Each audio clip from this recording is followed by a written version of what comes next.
اگر اللہ نے دولت دی تو دولت کے نشے میں کھو مت جانا، اس دولت کو بھی آخرت کا سرمایہ بنانا۔ حضرت شیخ سعدی نے اپنے مشہور کتاب گلستان میں ایک قصہ لکھا ہے کہ میں ایک مرتبہ سفر کر رہا تھا۔ سفر کے دوران ایک تاجر کے گھر رات گزارنے کے لیے قیام کیا۔ اس تاجر نے ساری رات میرا دماغ چاٹا۔ وہ اس طرح کے اپنی تجارت کے قصے مجھے سناتا رہا کہ فلاں ملک میں یہ تجارت ہے، فلاں جگہ میری اس چیز کی دکان ہے، فلاں ملک سے یہ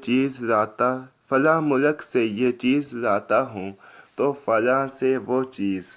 ساری رات قصہ سنا کر آخر میں کہنے لگا کہ میری اور سب آرزوئیں تو پوری ہو گئی ہیں اور میری تجارت بھی پروان چڑھ گئی ہے، البتہ اب صرف ایک آخری سفر کرنے کا ارادہ ہے۔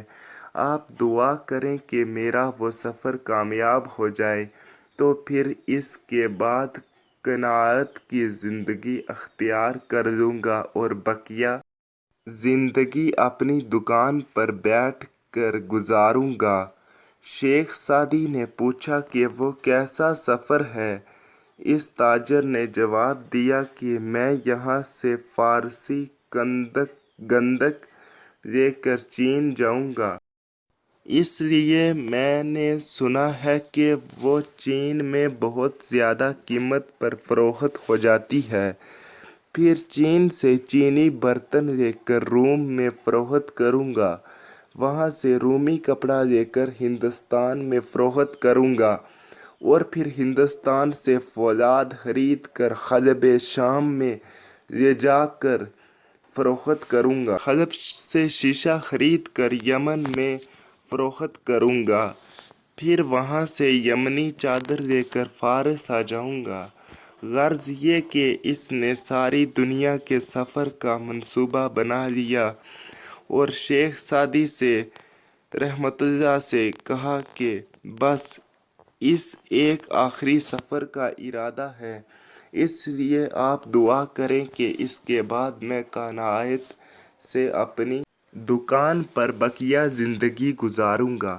اس وقت بھی یہی خیال ہے کہ سب کچھ کرنے کے بعد باقی زندگی دکان پر ہی گزار لے گا۔ شیخ سعدی فرماتے ہیں کہ جب میں نے اس سفر کی روداد سنی تو میں نے اس سے کہا، فرمایا کہ تم نے یہ قصہ سنا ہے کہ غور کے صحرا میں ایک بہت بڑے سوداگر کا سامان اس کے اونٹ سے گرا ہوا پڑا تھا، ایک طرف اس کا اونٹ بھی مرا پڑا تھا اور دوسری طرف وہ خود بھی مرا پڑا تھا۔